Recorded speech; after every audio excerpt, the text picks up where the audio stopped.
You are watching BNS News.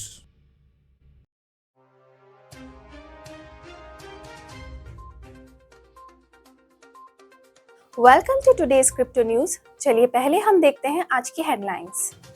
South Korea का crypto market growth Korea premium index के बढ़ते हुए से फ्यूल हो रहा है। Analysis, Russian central bank digital currency के जरिए क्रॉस बॉर्डर पेमेंट ऑब्स्टेकल्स को दूर करने की कोशिश में है। बाइनेंस ने अपना टेलीग्राम गेम लॉन्च करने का अनाउंसमेंट किया। शिबा इनू और क्रिप्टो कम्युनिटी को क्रिटिकल मालवेयर वार्निंग दी गई। बिटको जनवरी 2025 में यूएसटीएस स्टेबल कॉइन लॉन्च करने वाला है। बॉर्डरलेस कैपिटल ने तीसरे डिपिन फंड के लिए $100 मिलियन का अनाउंसमेंट किया। हेमी लैब्स ने बिटकॉइन इथेरियम सुपर नेटवर्क बनाने के लिए $15 मिलियन फंडिंग सिक्योर किया। XFTX एग्जीक्यूटिव के पार्टनर ने कैंपेन फाइनेंस चार्जेस पर नॉट गिल्टी प्लीड किया। स्पोर्ट और XSET ने बिटकॉइन इकोसिस्टम इनोवेशन को ड्राइव करने के लिए कॉम्प्रिहेंसिव स्ट्रैटेजिक पार्टनरशिप एस्टैब्लिश की। ऑडिट मिसकंडक्ट की वजह से FTX ऑडिटर को ऑलमोस्ट $2 मिलियन का SEC सेटलमेंट करना पड़ा। सुई इन्वेस्टर्स ने नई गैम्बलिंग कॉइन एमपेपे के साथ रीसेंट प्रॉफिट्स को 150 गुना तक मैक्सिमाइज किया। रेवलेट US dollar stable coin launch करने वाला है। चेनालिसिस के रीसेंट रिपोर्ट के अकॉर्डिंग साउथ कोरिया का क्रिप्टो करेंसी मार्केट ग्रोथ देख रहा है, जो प्राइमरीली कोरिया प्रीमियम इंडेक्स के बढ़ने से ड्रिवन है।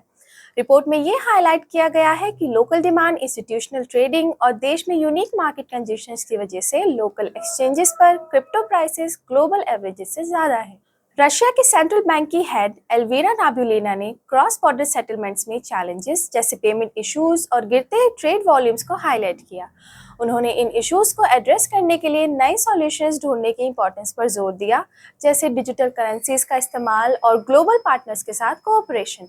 दुनिया का सबसे बड़ा क्रिप्टो करेंसी एक्सचेंज बाइनेंस ने रिसेंटली ये रिवील किया है कि उसका brand new Telegram mini game Moonbix जल्द ही अवेलेबल होगा। गेम को शेड्यूल रिलीज डेट से पहले लीक किया गया, जो अनाउंसमेंट की वजह बना।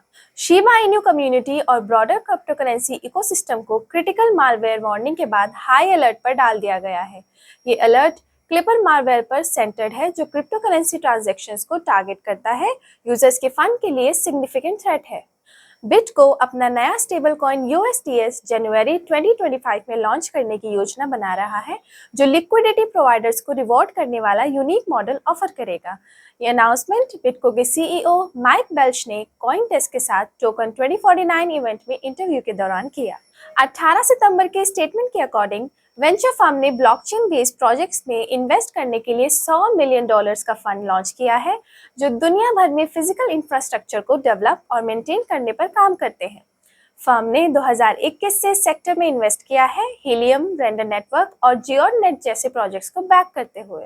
हेमी लैब्स, जो former Bitcoin code developer Jeff Garzik के द्वारा को फाउंडेड किया गया है, ने अपने इनिशियल फंडिंग राउंड में सक्सेसफुली $15 मिलियन रेस किया।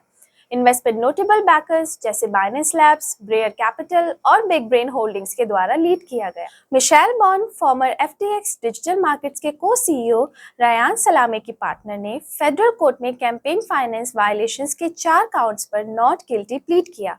17 सितंबर को United states district court for the southern district of New York में हियरिंग के दौरान बॉन्ड ने अनलॉफुल कैंपेन कंट्रीब्यूशंस को कॉज करने, एक्सेसिव कैंपेन कंट्रीब्यूशंस को कॉज और एक्सेप्ट करने, अनलॉफुल कॉर्पोरेट कंट्रीब्यूशन को कॉज और रिसीव करने और कॉन्डोइट कंट्रीब्यूशन को कॉज और रिसीव करने पर नॉट गिल्टी प्लीड किया। That's all for today's crypto news. Stay tuned for more updates.